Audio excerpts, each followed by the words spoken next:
যে বিষয়ে আহ্বান করেছি, ইতিমধ্যে আমার দৃষ্টিগোচর হয়েছে যে ফেসবুক বা বিভিন্ন ফ্যাক আইডির মাধ্যমে সোশ্যাল মিডিয়ায় আমাকে হেয় প্রতিপন্ন করার জন্য একটি মহল বিভিন্নভাবে অপপ্রচার করে যাচ্ছে।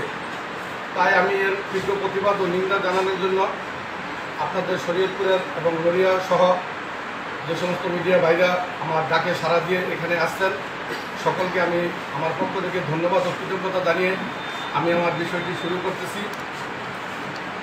আপনারা জানেন যে আমি একজন রাজনৈতিক ব্যক্তি, পাশাপাশি আমি একজন সফল ব্যবসায়ী, আমি একজন ট্যাক্স হোল্ডার ব্যবসায়ী।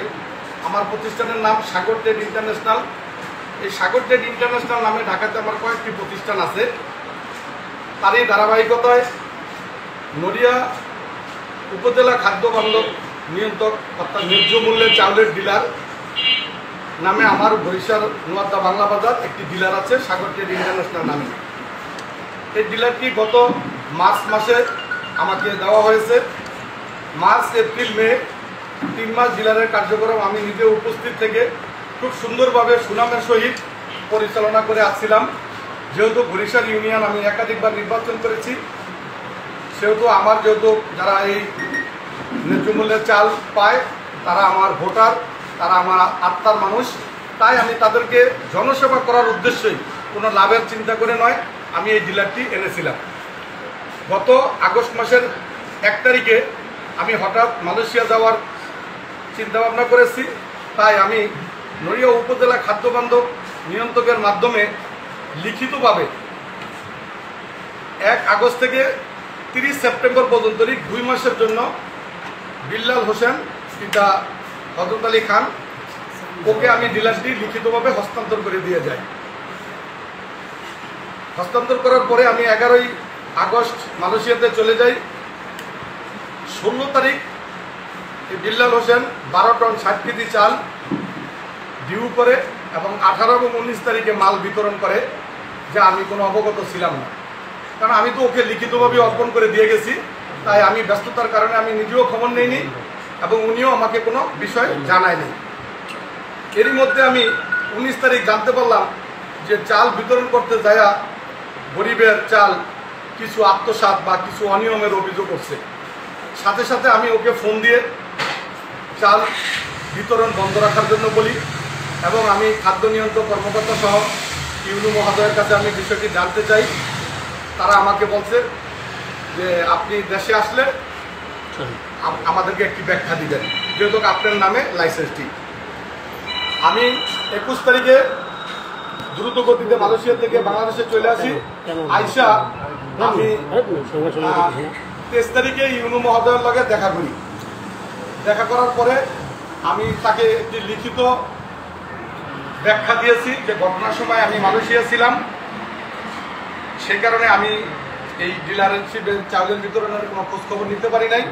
যদি এখানে কোনো অনিয়ম বা কোনো দুর্নীতি হয়ে থাকে তাহলে আপনারা তদন্তের মাধ্যমে আইনানুগ ব্যবস্থা নেন, আমার কোনো আপত্তি থাকবে না। তারপরে আমাকে ইউনু সাহেব 27 তারিখ শুনানির জন্য আবার ডাকছে। 27 তারিখ আমি আবার আইসা সশরীরে তার ব্যাখ্যার জবাবও দিয়েছি এবং উপযুক্ত সাক্ষী প্রমাণও আমি সেখানে হাজির করার চেষ্টা করছি যে ঘটনার সময় আমি মালয়েশিয়াতে ছিলাম। তারপরে যার বিরুদ্ধে অভিযোগ করছে বিল্লাল খান, ওনার নামে আমি নড়িয়া থানায় একটি লিখিত অভিযোগ দিয়েছি যে এখানে যদি কোনো অনিয়ম হয়ে থাকে তাহলে তদন্ত সাপেক্ষে ওনার বিরুদ্ধে আইনগত ব্যবস্থা নেওয়ার জন্য। তো আমি এই বরিশাল ইউনিয়নে নির্বাচন করি, তাই একটি প্রতিপক্ষ তো আমার আছে বা থাকবে, এটাই স্বাভাবিক। তাই কিছু ফ্যাক আইডির মাধ্যমে গুজব রটায়া একটি সামান্য একটি চাল কেলেঙ্কারিতে আমাকে জড়িয়ে অপপ্রচার করে, যার আমি তীব্র নিন্দা এবং প্রতিবাদ জানাই। তাই আপনাদের মাধ্যমে আমি সত্যটাকে তুলে ধরার জন্য বিনীতভাবে অনুরোধ করছি, কারণ আমি দীর্ঘ 17 বছর রাজপথে ছিলাম, আন্দোলন সংগ্রামে ছিলাম এবং এই বরিশাল ইউনিয়নে আমি একাধিকবার নির্বাচন করেছি এবং আমি এলাকায় বিভিন্ন মসজিদ মাদ্রাসা সহ সামাজিক কাজে আমার কতটুকু অবদান আছে বিষয়টি আপনারা জানেন বা জেনে নেবেন। তাই আমার বিরুদ্ধে যে অভিযোগ করছে এই অভিযোগের সত্যতা যাচাই করে আমি স্বেচ্ছায় এই ডিলারটি বাতিলের জন্য আমি ইউনো মহোদয়ের কাছে আবেদন করেছি যে যেহেতু আমি বড় আশা করে যার জন্য নিয়েছিলাম উনি হয়তো কোনো বিশ্বাসঘাতকতা করছে কিনা আমি জানি না, এখনো আমি শিওর হতে পারি নাই। তো এই জন্য আমার লোকবল সংকটের কারণে আমি স্বেচ্ছায় আমি ডিলারটি বাতিল চেয়েছি। আর আপনারা এই মিডিয়ার মাধ্যমে আপনারা আমার বিষয়টি একদম ন্যায়ের পক্ষে, সত্যের পক্ষে আপনারা তুলে ধরবেন, এই বিনীত অনুরোধ আপনাদের কাছে রইল। আপনাদের কোনো প্রশ্ন থাকলে আমাকে করতে পারেন।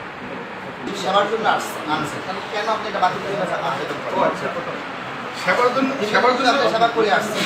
হ্যাঁ, সেবার জন্য করে আসছি, কিন্তু আমি যাকে বিশ্বাস করে ডিলারটা দিয়েছি যেহেতু তার বিরুদ্ধে অভিযোগ করছে, তাই আমি মনোকষ্ট থেকে আমার লোকবল সংকটের কারণে আমি ধরো ব্যবসায়ী মানুষ, আমি বেশিরভাগ দেশের বাইরেও থাকি, এই জন্য আমি এটার সঠিক পরিচালনা করতে বোধহয় পারবো না।